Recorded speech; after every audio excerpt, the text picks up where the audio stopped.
Now to how the U.S. Department of Health and Human Services is telling Oregon, Washington, and several other states they could lose federal funding if they do not change their sex education content. Joey Vaca is going beyond the headlines tonight with what the Trump administration says the problem is and how some locals are reacting.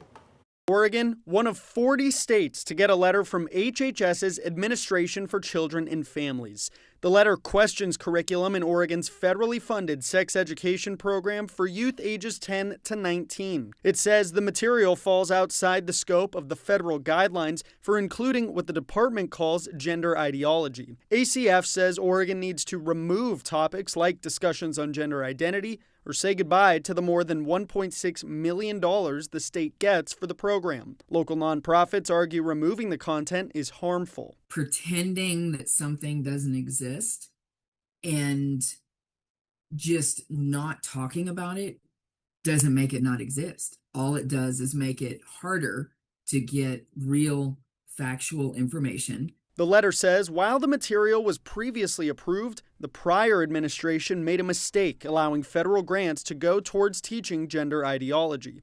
But Porta says the curriculum is important for young people to make informed decisions and understand who they are. Every single human being goes through the process of figuring out who they are and deciding that there's a whole segment of information that is not appropriate or doesn't matter, doesn't make it not matter.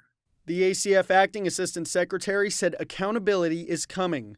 In an HHS release, he said federal funds will not be used to poison the minds of the next generation or advance dangerous ideological ideas. This is one of many moves that the federal government, the administration is making, and it is all tied to an effort to erase people. And I think we just need to not forget that. The letter says Oregon has 60 days to remove the content and send back modified materials for approval, or ACF could take more action. In Portland, Joey Vaca, KOIN 6 News.